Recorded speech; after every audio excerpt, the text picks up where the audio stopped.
You're listening to Brandon Sports Talk, interviewing professional athletes and Paralympians and Olympians. And now for your professional athlete interview and your host, Brandon P.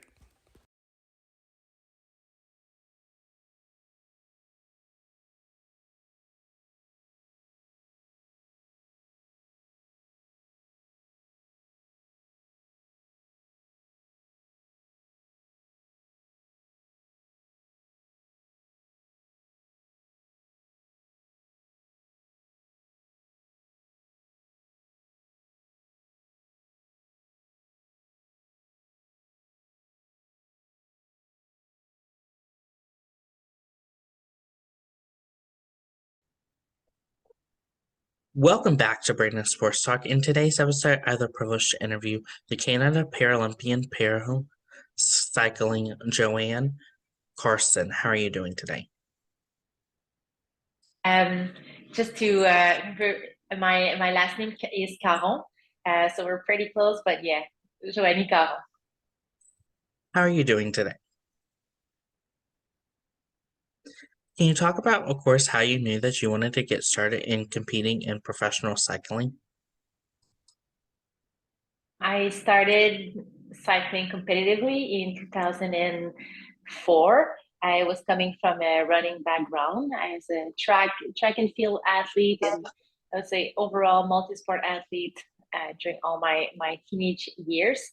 Um, and I had a running injury, got into cycling, and it was at the time of my life where it was that transition between, you know, in university, because yeah, in Quebec we have high school, cégep or college, and then university. Um, and I really wanted to pursue endurance sports and sports at the highest level possible. But running was not an option for me anymore. And I always loved cycling. I was inspired by other very strong cyclists who are from the same town as I am, just to name a few. Bruno Langlois, Cathy Saint Laurent, Geneviève Gagnon, who all competed internationally. So I thought maybe I can do it too and give it a shot. So at the time I was 18, I moved to Quebec City to pursue my degree in kinesiology.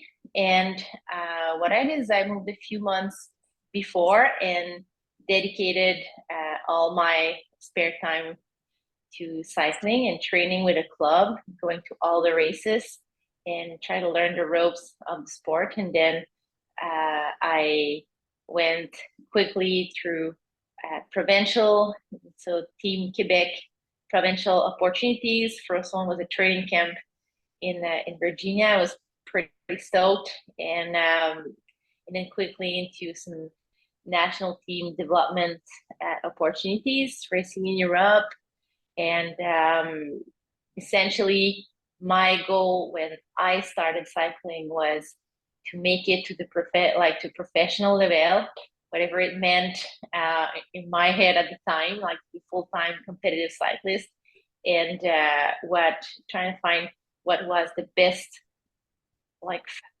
fastest way and the best, most effective way to get there. So that's how I got into professional cycling. What was that like, obviously, getting started at such a young age of 20 into professional cycling?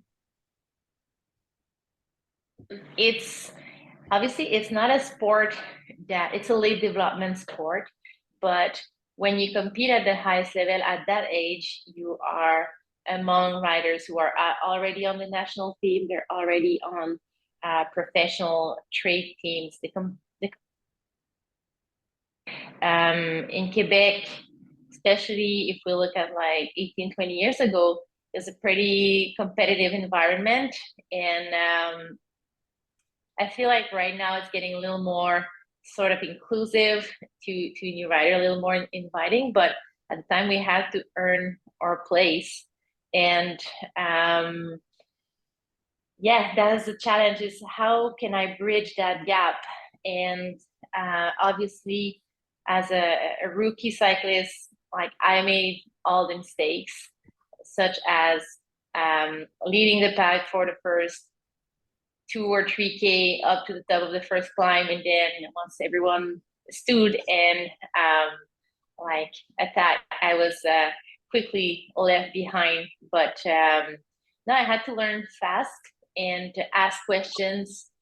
It was a very humbling period, but I think all of this has contributed to make me like a good cyclist in a relatively short period of time. So What was the transition like for you from going from track and field, the sport of track and field, to paracycling? my distance when I was a track athlete were 1,500, 3,000 meter. That was probably the longest distance. And then I've done quite several years on the road cycling as an individual athlete before transferring to the tandem and paracycling. I would say the main difference between track and field and cycling is all that strategic aspect for a middle distance track athlete. What you want to do is really stick to your pace. You have your split times, and obviously there's a little bit of competition to make it to the line, but you pretty know what performance you're gonna be doing in a good day. Versus in cycling, there's a lot of strategic elements, when to ease up, when to go full gas, and knowing how to kind of read the course and the dynamic of the peloton. And then, yeah, just that pack skills dynamic. So how to be efficient, how to be protected in as much as possible and save energy when I need to. And know when to put on a good move. So I think that would be the main difference between road cycling and track and field. And when it came to paracycling, again, my discipline was tandem. I was a tandem pilot. It was all that team dynamic on the tandem, which is brings a whole other perspective. Like road cycling is a team sport, but on a tandem, it's a team sport times like 100. So all of these, it's nice because they all bring all these disciplines bring a new layer of complexity, or provides a good chance to adapt and learn new things and grow as an athlete. So yeah, I'm very grateful for that. How was that experience like getting to put on your first Team Canada uniform to represent the national team?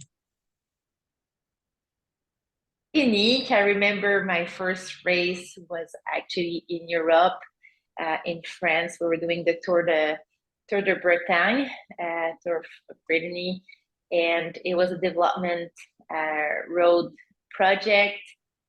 Most of us, it was our first national team project, and we're all pretty excited. It was a lot of new things at the same time, but it was also a very good environment because of that. We're all new riders. The level was a UCI 2.2, which was perfect to get started. And yeah, I do still have pictures of that specific time.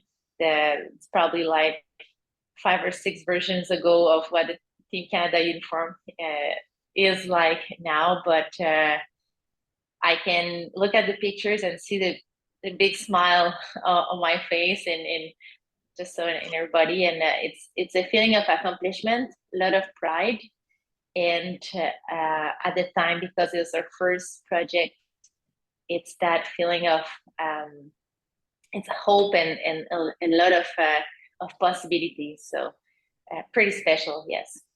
What was that feeling like making the Paralympic team to go to Rio in 2016?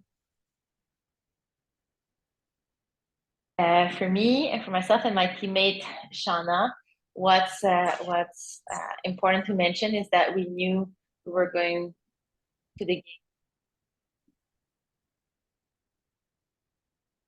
eight, and we got that call on I remember a beautiful sunny morning in August, and it was so much excitement and such a big kind of reward in a sense for all that that waiting time, but also all the efforts that were put in the past 15 years into the sport. Um, it was pretty special. I also knew that the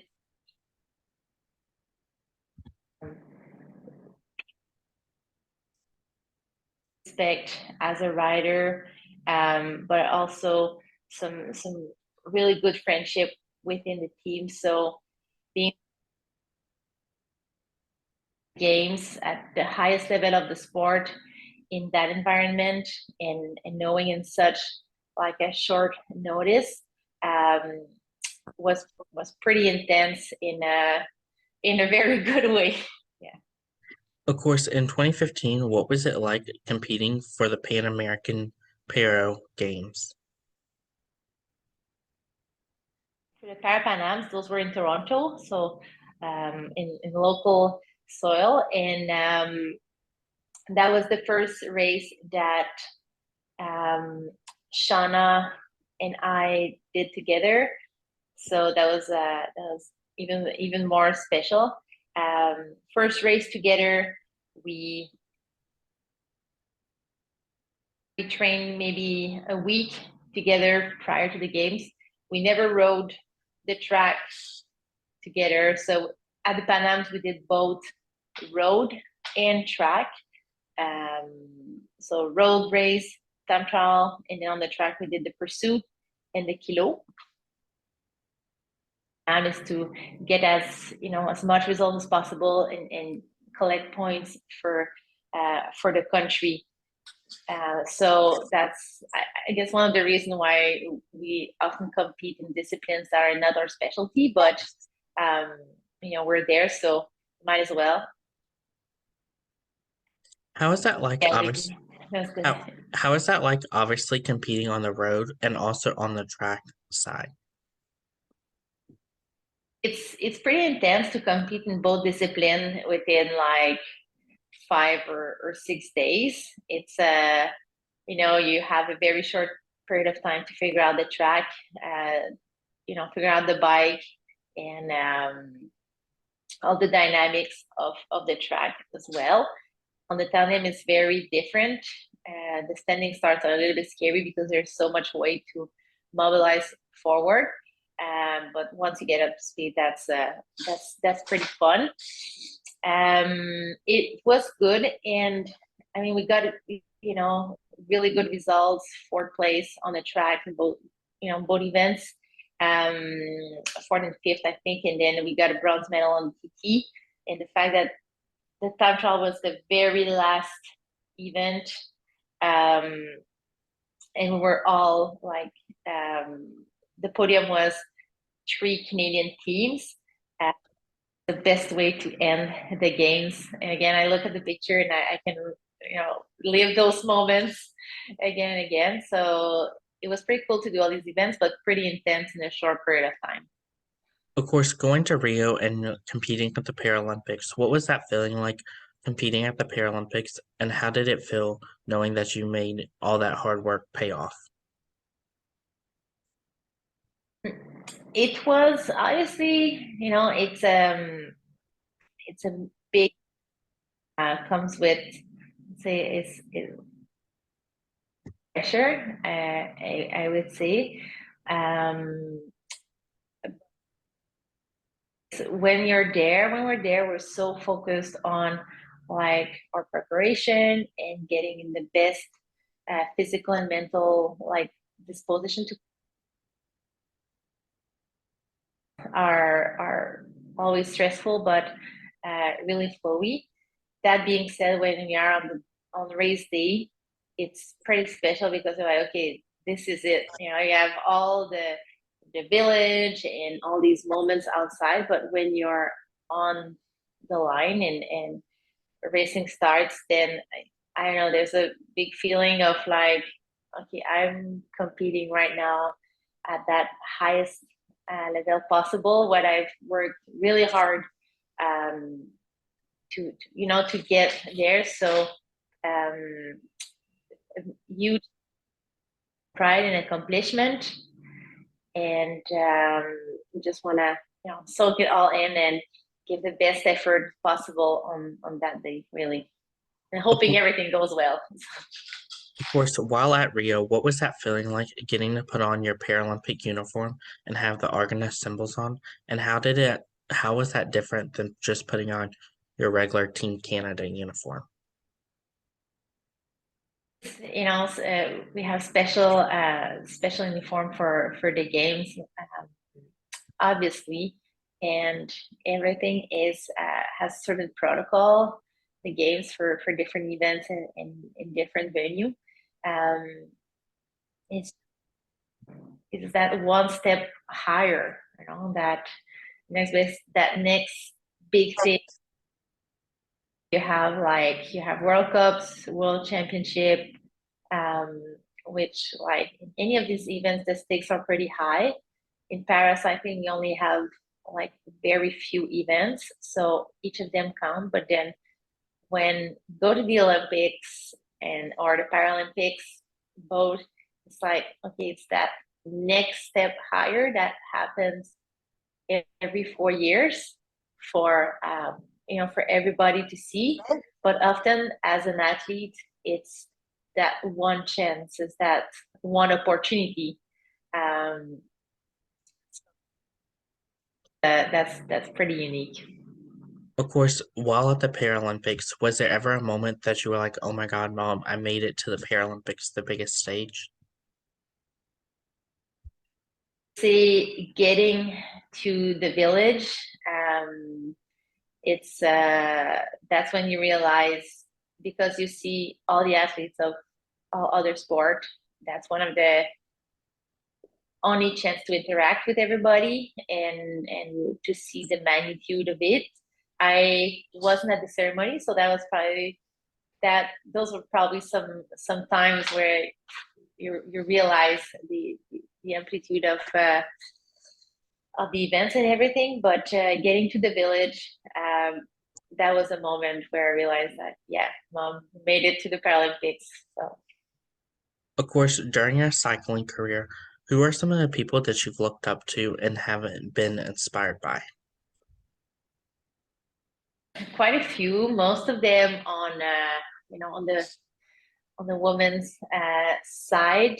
I would say like one of the first person I named is Lynn Bissett.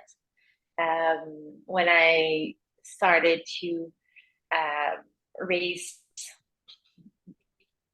like World Cup in Montreal, Tour Grand Montreal, which were like such good races. Lynn was at the prime of her career, and what like struck me is how like focused but also kind and generous and available she was for us, the young riders. Like, yeah, that was just amazing. And she is probably like the one person I named um, who had a huge impact on me at that stage. And then later on, I competed for several American teams, American trade teams. Um, I'd say like I looked up to riders like Lee Upson and Anne Sampronius, as I was teammate for 1 year, and I was really impressed by them.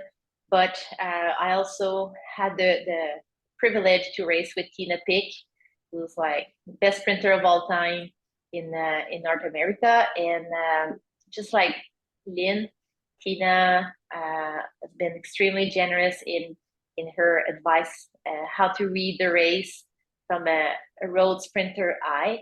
So two of the athletes who had the biggest impact on my career and who I looked up to at that development stage of my racing career. Of course, during your career, what was it like getting to compete against the Team USA team?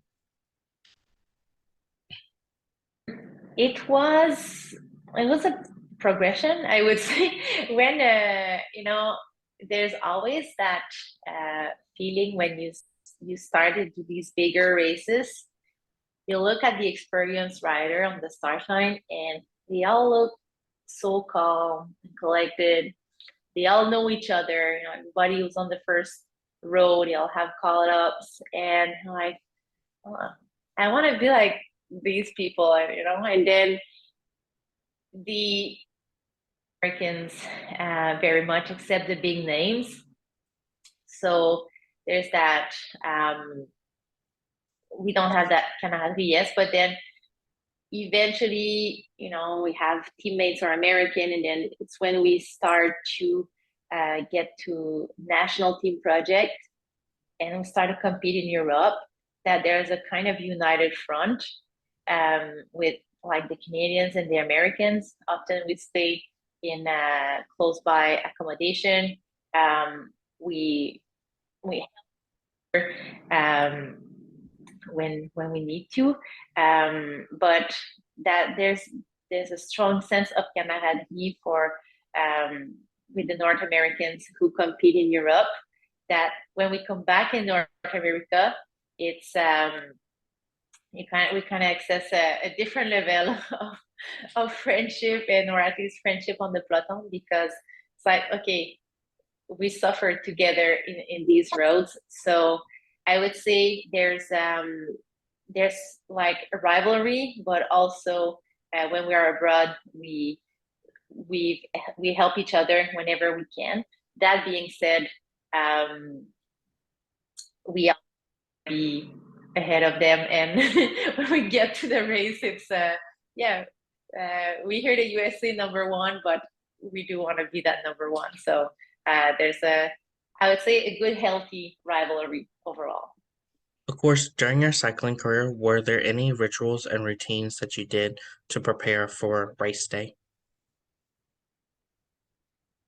Depends on the nature of the race, but if like I put aside all the World Championship, World Cups, and everything, because it happens at different time of day, can be morning, afternoon, etc.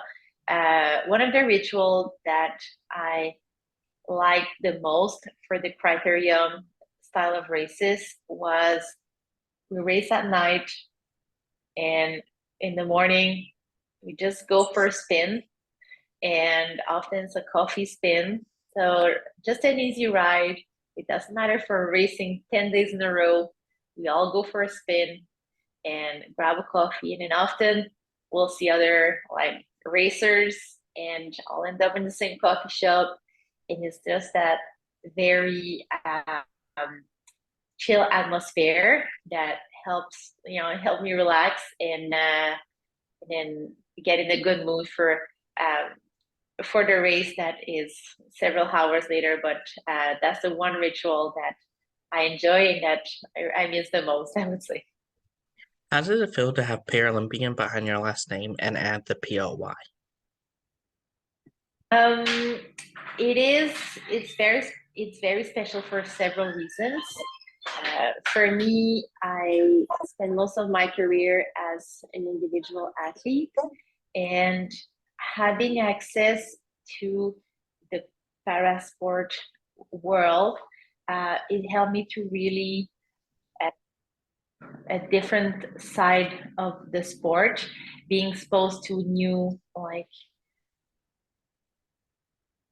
I'm very grateful that I had these years in paracycling, in addition to competitive road cycling.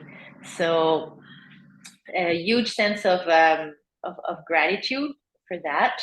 And then the our Paralympian badge, it's that 0.001% of of the athletes who access that, and obviously work, which I started to be an endurance athlete when I was, 11-year-old, and I competed. I was what, 34, 33, 34. So it's over like 20 years of work that it brings that sort of reward. Um, so lots of hard work, but it also requires a lot of support at the right time. Um, staying healthy, a lot of so many factors that contribute to make it happen. Um, so yeah, I'm just very, very grateful to be a Paralympian and to be an Olympian, like a Paralympian, and having been in paracycling at this stage of my career. Of course, what is that like, obviously getting to meet your fans and having them ask for your autographs and photos with you? Mm. Yeah, it's a good question. We don't see women cycling or paracycling as a sport where okay, all the streets will be closed because fans will be will be running to get our autograph. But it has happened several times where we were in big events and us, even kids, um, like people all age have cards with our photos and ask for our signature or take photos with us. And I think that's pretty cool. Like it's cool to see that okay, there's people who follow the sport, and uh, there's a few big names like Marianne Buss and even Luden, and even on paracycling, like Sarah Story, for example. But um, that they follow like third, fifth place, and 20th place, and they know the sport, and they follow it. That's pretty special.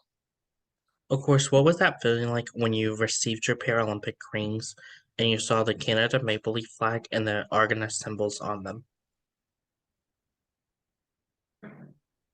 This brings a strong feeling of pride for our country, and a strong sense of unity with all the other sports and all the other disciplines who also represent Canada at this event. It's like, okay, uh, la, la creme of our sport in the country. And now it's a time to represent internationally, and with all that the values that we stand for as a country. So it kind of goes beyond sport, but also everything else. So that's a pretty good, pretty strong feeling.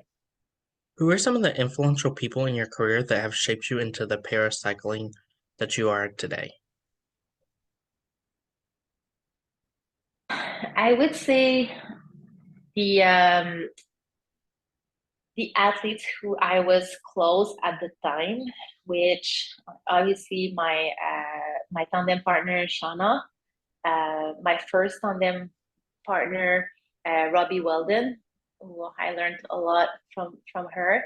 Um, my best friend Audrey Lemieux, who was the other pilot, um, and I would say also like a lot of people in the paracycling team who the deepest level of respect and admiration. Tristan Chernov, one of them, Charles Moreau on the hand cycling, a phenomenal athlete, and athletes like Shelly Gauthier, um, who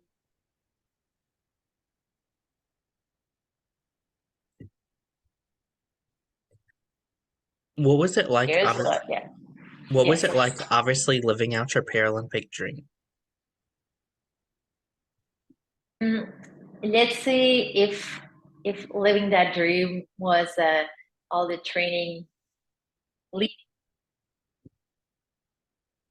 and all that period of my life, it was great. It was great to be able to focus on very intense and focus essentially onto that, having good support to achieve these results. And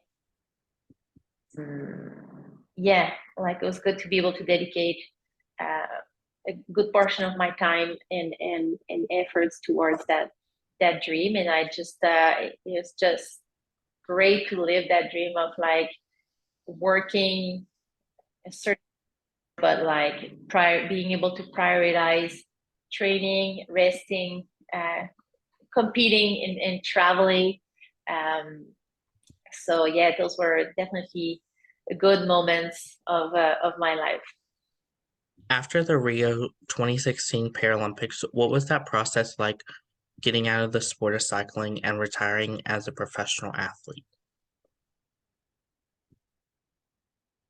I didn't I at the time.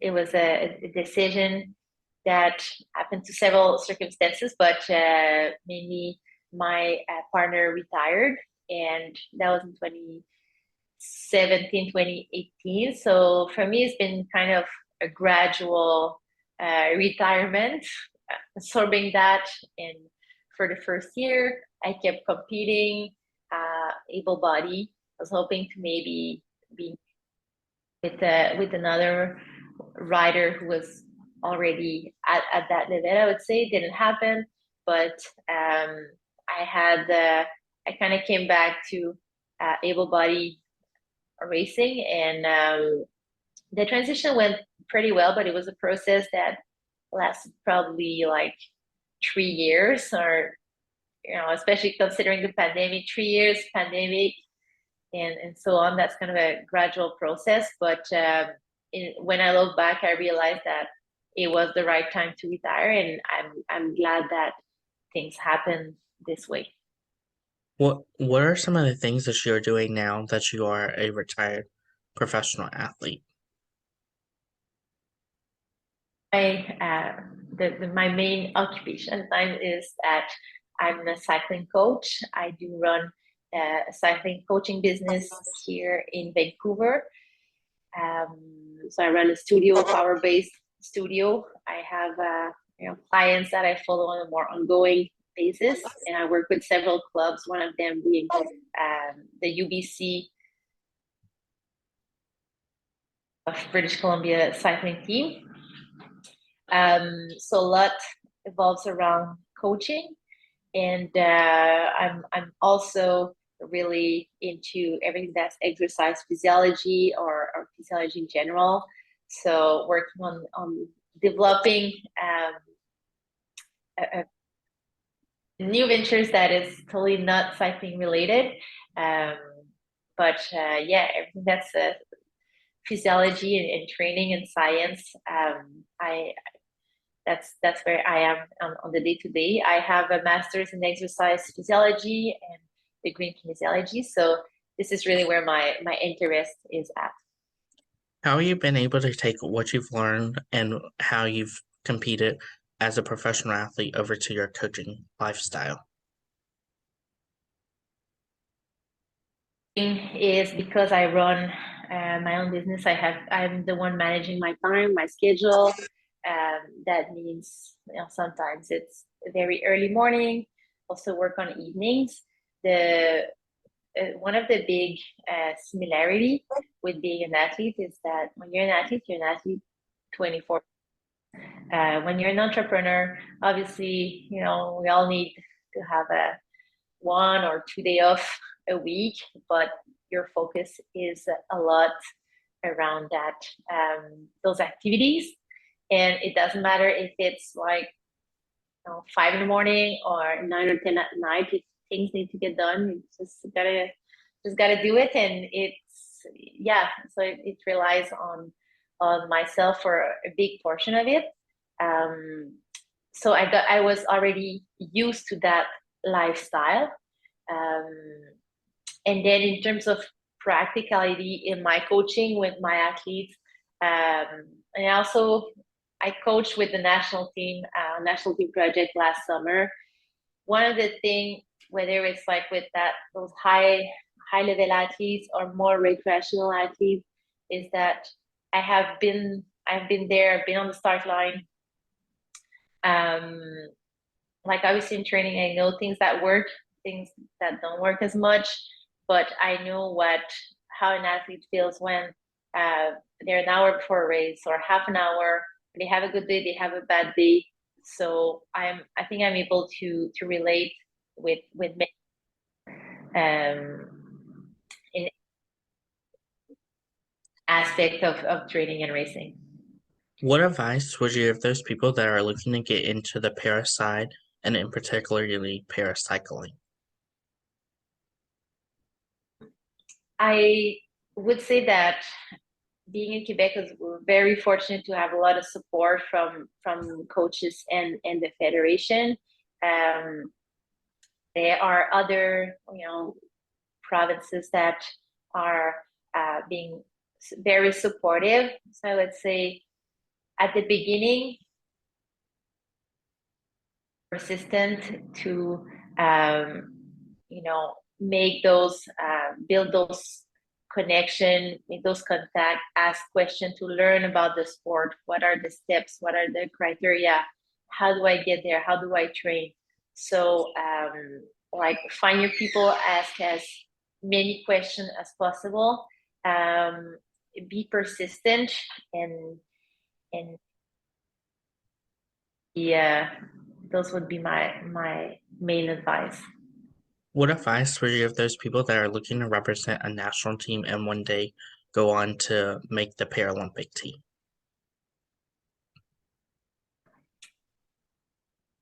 Advice, you mean? Or Mm-hmm. yes, I would say, I talk about that persistence, and that's probably the number one ingredient.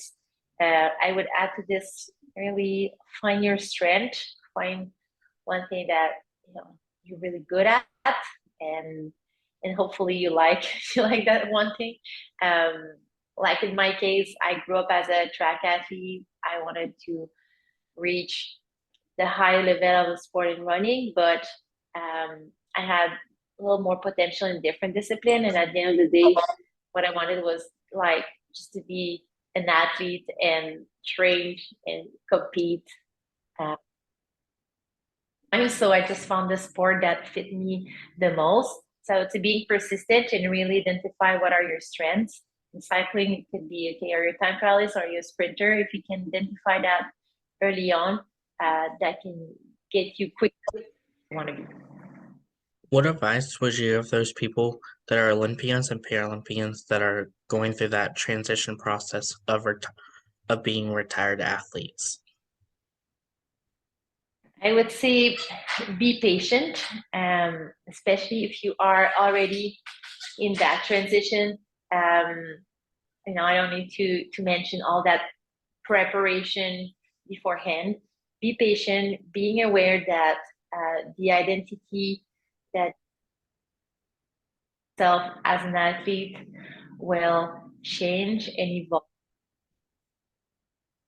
post athletic. Patient, don't resist those changes, but try to embrace it as much as possible. And with your friends and family, and really sharing what's going on. And if you need help, to not hesitate to speak to the skills and the qualification to guide you through that process. That's great advice. Where can my listeners find you at on social media? Joanie Caron Cycling on Instagram, Alcius Velo for for my operational and coaching side, and those are probably the main one. Joanie Caron or Alcius on Facebook as well. Thank you again, Jonah Carson, for your interview, and best of luck in your future wherever it may hold you. You can find Brandon Sports Talk on Facebook at Brandon Sports Talk, Instagram at Brandon Sports Talk, Twitter at Talk_Brandon, and you can find me on YouTube at Brandon Sports Talk. Don't forget to like, comment, and subscribe. Thank you again, Jonah, for your interview, and best of luck in your future.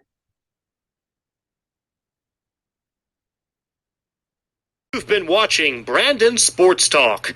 Please feel free to like, share, and subscribe to Brandon Sports Talk on social media and on YouTube.